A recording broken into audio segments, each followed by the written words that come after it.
মাত্ৰ কেইটামান মুহূৰ্তৰ পিছত অন্ত পৰিব পঞ্চায়ত নিৰ্বাচনৰ দ্বিতীয় পৰ্যায়ৰ ভোট গ্ৰহণৰ প্ৰচাৰ কাৰ্য আৰু ইতিমধ্যে দেখিবলৈ পোৱা গৈছে বিভিন্নজন প্ৰাৰ্থী ইতিমধ্যে নিজৰ যি নিৰ্বাচনী প্ৰচাৰ তাক তীব্ৰতৰ কৰি তুলিছে। আমি এই মুহূৰ্তত এগৰাকী কংগ্ৰেছ দলৰ প্ৰাৰ্থীৰ প্ৰচাৰ কাৰ্যত আমি আহিছো আৰু মই সামগ্ৰিক দৃশ্য দেখাবলৈ অনুৰোধ কৰিছো। আমি এই মুহূৰ্তত আহি উপস্থিত হৈছো উত্তৰ হাউলি গাঁও পঞ্চায়তৰ ৩ নং উত্তৰ হাউলি আঞ্চলিক পঞ্চায়তৰ সদস্য শফিউৰ ৰহমানৰ যি নিৰ্বাচনী প্ৰচাৰ সেই নিৰ্বাচনী প্ৰচাৰতে মই উপস্থিত হৈছো আৰু তেওঁলোকৰ সৈতে কথা পাতিবলৈ যত্ন কৰিম আৰু তেওঁলোকৰ কেনেকুৱা প্ৰচাৰ চলি আছে আমি তেওঁলোকৰ সৈতে কথা পাতিম। কিহৰ কাৰণে ৰাইজে তেওঁলোকক ভোট দিব বা তেওঁলোকৰ সঁহাৰি কেনেকুৱা সমগ্ৰ কথাটো পাতিবলৈ যত্ন কৰিম। প্ৰাৰ্থী শফিউৰ ৰহমান আছে, তেওঁৰ সৈতে কথা পাতিম। তেওঁ কংগ্ৰেছ দলৰ মনোনীত প্ৰাৰ্থী, তেওঁৰ সৈতে আমি জানিবলৈ যত্ন কৰিম যে ইতিমধ্যে আজি নিৰ্বাচনী প্ৰচাৰ আৰু খন্তেক সময় পিছতে অন্ত পৰিব, গতিকে আপোনালোকে কেনেকুৱা ৰাইজৰ সঁহাৰি কেনেকুৱা পাইছে? মাৰ্শাল্লাহ বহুত সঁহাৰি পাইছোঁ ৰাইজৰ পৰা, যিখিনি ইমান সঁহাৰি পাম বুলি মই ভবা নাছিলোঁ, কিন্তু ৰাইজে বহুত মৰম দিছে মোক। মই মানে সাধাৰণ ঘৰৰ পৰিয়ালৰ হিচাপে সন্তান হিচাপে যিখিনি মৰম ৰাইজে মোক দিছে তাৰ বাবে ৰাইজৰ ওচৰত সদায় মই কৃতজ্ঞ হৈ থাকিম। মুখ্যমন্ত্ৰীয়ে বিভিন্ন সময়ত কংগ্ৰেছ দলক আক্ৰমণ কৰি আছে। তেওঁ কৈছে উজনি অসমত কংগ্ৰেছ শূন্য হৈ গৈছে, নামনি অসমত ভাল নহ'ব, কিন্তু তাৰ পিছত আপোনালোকে কংগ্ৰেছ দলে যথেষ্ট মনোবলেৰে আগবাঢ়ি আছে, আমি যথেষ্ট সমৰ্থক দেখিছো। গতিকে জনসাধাৰণে আপোনালোকক ভোট কিহৰ কাৰণে দিব বুলি ভাবে, যে কি কি পইণ্টত আপোনালোকক মানে ভোট দিব বুলি ভাবে? চাওক, প্ৰথম কথাটো হ'ল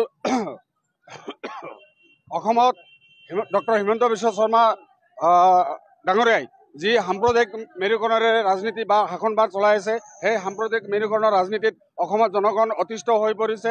এতিয়া অসমৰ জনগণে অসমত সাম্প্ৰদায়িক বাতাবৰণ বিচৰা নাই, অসমত প্ৰকৃত শান্তি আৰু প্ৰকৃত উন্নয়ন বিচাৰিছে। মানে ফটাটোল বজোৱা শান্তি, ফটাটোল বজোৱা উন্নতি তেওঁলোকে বিচৰা নাই। অসমৰ জনগণে এতিয়া কংগ্ৰেছৰ নেতৃত্বত অসমত এখন সুস্থিৰ আৰু সকলোৰে সমন্বয়েৰে চলিব পৰা এখন চৰকাৰ বিচাৰি আছে। আপোনাৰ পঞ্চায়তত আপুনি যিহেতু আঞ্চলিক পঞ্চায়তৰ সদস্য পদত অৱতীৰ্ণ হৈছে, আপোনাৰ ইয়াতে মূল প্ৰতিদ্বন্দ্বিতা কাৰ লগত হ'ব বুলি ভাবে?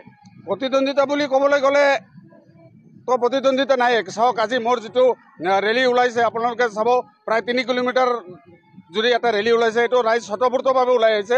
মই কাকো মাতা নাই, মই ক্লিয়াৰ কৰি দি আছোঁ, কোনো ৰাইজক মই মাতা নাই। ৰাইজে নিজা ফূৰ্তিতে স্বতঃস্ফূৰ্তভাৱে তেওঁলোকে ওলাই আহিছে মোৰ কাৰণে।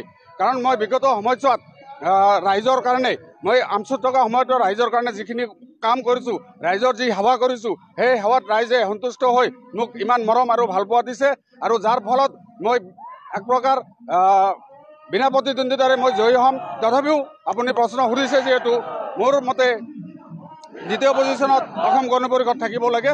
AIUDFৰ প্ৰাৰ্থীৰ ইয়াতে কোনো স্থান নাই। বৰ্তমান সময়ত যি দেখা গৈছে যে মানে কংগ্ৰেছ দলৰ বিপৰীতে UDF দলক কিছুমান জেগাত মানে মানুহে প্ৰাধান্য দিয়ে, কিন্তু আজিৰ প্ৰেক্ষাপটত আজিৰ সময়ত অসমৰ মানে UDFৰ কিবা অস্তিত্ব আছে বুলি ভাবে নেকি? নাই, UDFৰ অস্তিত্ব ক'তো নাই। চাওক, আজি আমাৰ পল্লা জিলা পৰিষদৰ 5টা গাঁও পঞ্চায়তৰ জিলা পৰিষদ সমষ্টি গঠিত, কিন্তু 5টা পঞ্চায়তৰ ভিতৰত মাত্ৰ তেওঁলোকে 3টাতহে তেওঁলোকে প্ৰাৰ্থিত্ব প্ৰদান কৰিছে, 2টাত প্ৰাৰ্থিত্ব তেওঁলোকে প্ৰাৰ্থীয়ে বিচাৰি পোৱা নাই।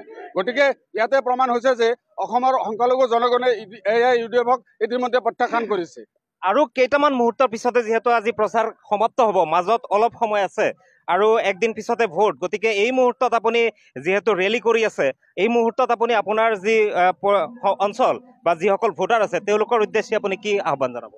মই ভোটাৰ আৰু মোৰ শ্ৰদ্ধাৰ ভোটাৰসকলক মই আহ্বান জনাইছোঁ যে আপোনালোকে প্ৰকৃত শান্তি সমৃদ্ধি আৰু পঞ্চায়তৰ উন্নয়নৰ স্বাৰ্থত আপোনালোকে ভাৰতীয় জাতীয় কংগ্ৰেছী দলৰ মনোনীত প্ৰাৰ্থীসকলক ভোটদান কৰক, আৰু অহা 2026 চনত যি বিধানসভা নিৰ্বাচন হ'বলৈ গৈ আছে, সেই নিৰ্বাচনত অসমৰ পৰা সাম্প্ৰদায়িক বিজেপি চৰকাৰৰ উৎখাত কৰাৰ স্বাৰ্থত আপোনালোকে ভাৰতীয় জাতীয় কংগ্ৰেছ দলৰ প্ৰাৰ্থীক ভোটদান কৰক।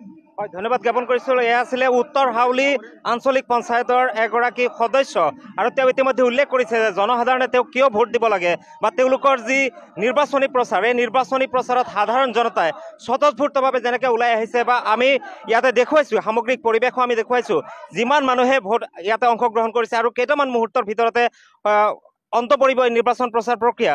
গতিকে 7 তাৰিখে কিমান জনসাধাৰণে তেওঁলোকৰ পক্ষত ভোটদান কৰে বা জনসাধাৰণে তেওঁলোকৰ প্ৰতি কিমানখিনি নিজৰ মত পোষণ কৰে, সেয়া আমি 7 তাৰিখত দেখিম। আৰু পৰৱৰ্তী সময়ত যি ফলাফল, সেই ফলাফলৰ দিনতো আমি প্ৰতিবেদন আকাৰে আপোনালোকক জনাম যে জনসাধাৰণে কিমান স্বতঃস্ফূৰ্ততাৰে ওলাই আহিছে আৰু ভাৰতীয় জাতীয় কংগ্ৰেছৰ যিগৰাকী প্ৰাৰ্থী ৩ নং উত্তৰহালী আঞ্চলিক গাঁও পঞ্চায়তৰ যিগৰাকী সদস্য শ্বফিউৰ ৰহমান তেওঁৰ পক্ষত ইতিমধ্যে যুৱকসকল ওলাই আহিছে, পুৰুষ মহিলা সকলোৱে ওলাই আহিছে আৰু সকলোৱে তেওঁৰ কাৰণে নিৰ্বাচনী প্ৰচাৰত অংশগ্ৰহণ কৰিছে।